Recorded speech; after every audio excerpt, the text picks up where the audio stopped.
ഈ തെരഞ്ഞെടുപ്പിൽ നമുക്ക് എല്ലാ സീറ്റുകളിലും ജയിക്കണം. ചിറയൻകീഴ് പഞ്ചായത്തിലെ എല്ലാ വാർഡുകളിലും നമുക്ക് ജയിക്കണം. അതുപോലെ തന്നെ ചിറയൻകീഴ് ബ്ലോക്കിലെ എല്ലാ ഡിവിഷനുകളിലും നമുക്ക് ജയിക്കണം. ജില്ലാ പഞ്ചായത്തിൽ മത്സരിക്കുന്നവരെല്ലാവരും നമുക്ക് ജയിക്കണം. എല്ലാം ജയിക്കാനുള്ള സാഹചര്യം കേരളത്തിലെ ഇടതുപക്ഷ ജനാധിപത്യ മുന്നണി ഗവൺമെൻറ് സർക്കാർ ഒരുക്കിയിട്ടുണ്ട് അല്ലേ? വാരിക്കോരിയാണ് പാവപ്പെട്ടവരെ ചേർത്ത് പിടിക്കുന്നതിന് വേണ്ടി ആനുകൂല്യങ്ങൾ പ്രഖ്യാപിച്ചിരിക്കുന്നത്. പെൻഷൻ 2000 രൂപയായിട്ടുണ്ട്. എല്ലാവരാലും വെറുക്കപ്പെട്ട് വീടിൻ്റെ മൂലയിൽ ചൊറിയും കുത്തിയിരിക്കുന്ന നമ്മുടെ അച്ഛന്മാർക്കും നമ്മുടെ അമ്മമാർക്കുമെല്ലാം അവരുടെ വസ്ത്രം സോപ്പ് മേടിച്ച് അലക്കാനുള്ള സോപ്പിനുള്ള പൈസ മാത്രമല്ല, 2 നേരത്തെ ചായയും 2 നേരത്തെ വടയും ഒക്കെ കഴിക്കത്തക്ക തരത്തിൽ 2000 രൂപ. നിങ്ങളൊന്ന് ചിന്തിച്ച് നോക്കണേ. പെൻഷൻ പ്രഖ്യാപിച്ചിട്ട് 45 വർഷമായി. 1980-ൽ അന്നത്തെ ഇടതുപക്ഷ ജനാധിപത്യ മുന്നണി ഗവൺമെൻറ് ഒരു കമ്മ്യൂണിസ്റ്റുകാരൻ കേരളത്തിൻ്റെ മുഖ്യമന്ത്രി ആയപ്പോഴാണ് 45 രൂപ പെൻഷൻ പ്രഖ്യാപിച്ചത്. ആരാണ് പെൻഷൻ പ്രഖ്യാപിച്ചത്? സഖ വി കെ നായനാർ.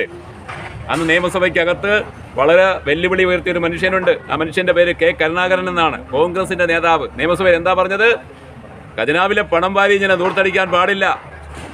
ഖജനാവിലെ പണം വാരി ഇങ്ങനെ പ്രത്യുൽപാദനപരമല്ലാത്ത കാര്യത്തിന് ചെലവഴിക്കാൻ വേണ്ടി പാടില്ല. ഇത് അനുവദിക്കാൻ പാടില്ല, ഇത് കൊടുക്കാൻ പാടില്ല, ഇത് നിങ്ങൾ നിർത്തിവെക്കണം എന്ന് പറഞ്ഞത് കെ കരുണാകരനാണ്, കോൺഗ്രസിൻ്റെ നേതാവാണ്. ഓർമ്മ വേണം, നമ്മൾ ഓർമ്മ വേണം. 45 വർഷമായി കെ കരുണാകരൻ 3 പ്രാവശ്യം മുഖ്യമന്ത്രിയായിട്ടിരുന്നു.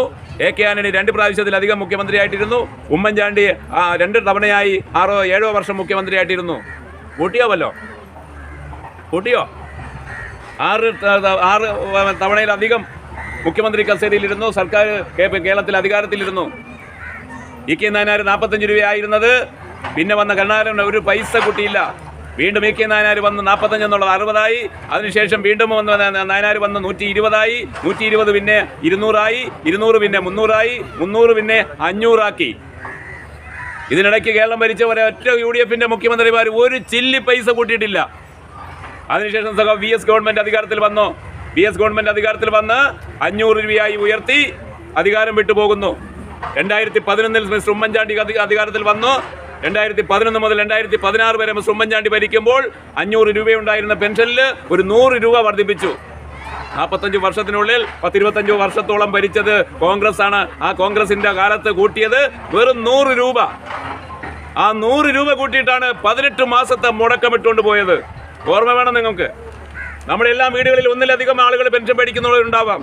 ഒന്നിലധികം ആളുകൾ പലതരത്തിലുള്ള പെൻഷൻ മേടിക്കുന്നവരുണ്ടാവാം. 100 രൂപ കൂട്ടിയിട്ട് 18 മാസത്തെ മുടക്കമിട്ടുകൊണ്ടാണ് പോയത്. ആ മുടക്കം തീർത്തു കൊടുക്കാൻ വേണ്ടി ഇടപെട്ടത് കേരളത്തിലെ പിണറായി സർക്കാരാണ്. 2016 മെയ് മാസം 20-ാം തീയതി അധികാരത്തിൽ വന്ന പിണറായി സർക്കാരാണ് ആദ്യത്തെ തീരുമാനം പെൻഷന്റെ കുടിശ്ശിക തീർത്തു കൊടുക്കുവാനും